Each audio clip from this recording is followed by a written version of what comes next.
Vijay sir ஸ்கீனில் பார்த்துருப்போம். Like அவர் ஒரு ஃபேனாக எல்லாத்துக்குமே பிடிக்கும்.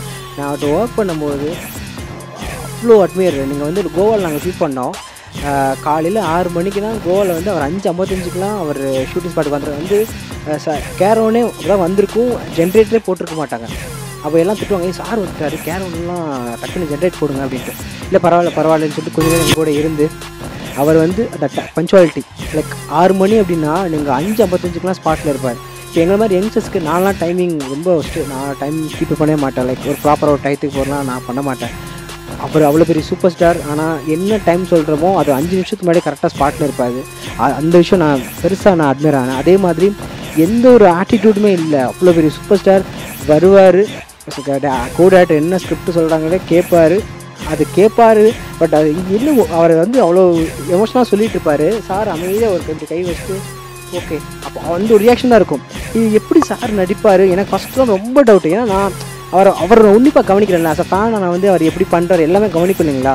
ஸோ அப்போ வந்து விஜய் சார் அவர் ஒரு கோடாக்டர் சொல்லும் போது அவர் கவனிக்கலையானே தெரியாது. ஒன்ஸ் அந்த மானிட்டர் அந்த கேமரா முன்னாடி போகும்போது இது இந்த விஜய் சார் தானா, லைக் அணியில் வர்ற அம்பி ரெமோ மாதிரி இங்கே ஒரு கேரக்டரு உள்ள ஒரு கேரக்டர் மாதிரி இருக்கும். அப்படியே டோட்டலாக அந்த கட்டு முடிஞ்சோன்னு மறுபடியும் வெளில வந்து பார்த்தீங்கன்னா அப்படியே அதே அமைதி ஓகேன்னா அப்படியே கேரவன்.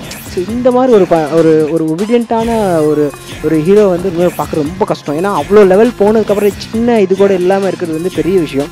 சேம் டைம் எல்லாருமே ஒரே மாதிரி ட்ரீட் பண்ணுறது. லைக் ஒரு செட்டில் இருக்காங்கன்னா இப்போ நடந்த விஷயம் சொல்கிறேன். செட்டில் இப்போ வந்து விஜய் சார் வந்து இப்போ பேக்கப் ஆகி போனால் எல்லாருக்குமே போய் வர்றங்கன்னு எல்லாத்துக்கும் சொல்லிட்டு போவார். தெரியாதவங்கன்னா கூட எல்லாருமே நின்றாங்கன்னா யார் நிற்கிறாங்கன்னே தெரியாது. அவங்களுக்கு போய் இவர் போய் சொல்லுவார். இப்போ நம்ம இது நடந்த இந்த இன்சிடென்ட் அங்கே வந்து இந்த ரோடு ஆக்சுவலாக இப்போ எடுத்த ஒரு ரோடு சிக்கல் எடுத்தோம். அந்த ரோட்டு பக்கத்தில் தண்ணி ஊற்றுறவங்கலாம் நின்று இருந்தாங்க. அவங்க வந்து என்னென்னா விஜய் சார் தூரத்துலேருந்து அவங்க பார்த்துட்டாங்க.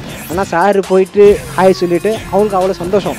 ஏன்னா அவங்களே ஃபீல் பண்ணுறாங்க நம்ம போய் எப்படி விஜய் சார்ட்ட போய் பேசுறது அப்படின்ட்டு. பட் இவர் போய் ஹாய் சொல்லிட்டு போகிறாரு. அந்த மாதிரி விஷயம் தான். ஏன்னா அவருக்கு தெரியுது எல்லாமே ஒரே மாதிரி ட்ரீட் பண்ணணுன்ற விஷயம் தெரியுது. ஸோ அந்த விஷயம் விஜய் சார்ட்டு வந்து நம்ம கற்றுக்கிட்டோம். ஏன்னா நான் ஒரு ரசிகராக எங்கள் இதில் நான் ரசிமன்றத்தில் இருக்கும்போது கேக் வெட்டியிருக்கோம், லைக் விசில் அடிச்சிருக்கோம், போஸ்ட் ஓட்டியிருக்கோம். பட் இப்போ அவரோட ஒர்க் பண்ணிவிட்டு இந்த விஷயம் சொல்கிறது வந்து நான் வந்து எனக்கு பெருமையாக இருக்குது. இந்த விஷயம் சொல்கிறது விஜய் சார் நான் வந்து மிகப்பெரிய உங்கள் விசிறி.